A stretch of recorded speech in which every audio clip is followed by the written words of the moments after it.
North Carolina Wren right there.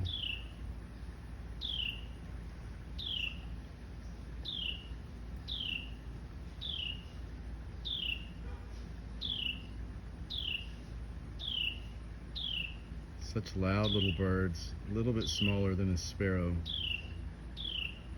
Brown with a little pointed upward tail.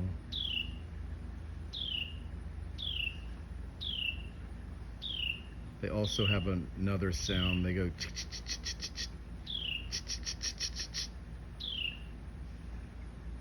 Got a couple of them that live back here, and they're always so vocal every day. They make me think of Lincoln, and now you, because you said you liked them as well. They were always around with Lincoln, especially when he passed away. That's why.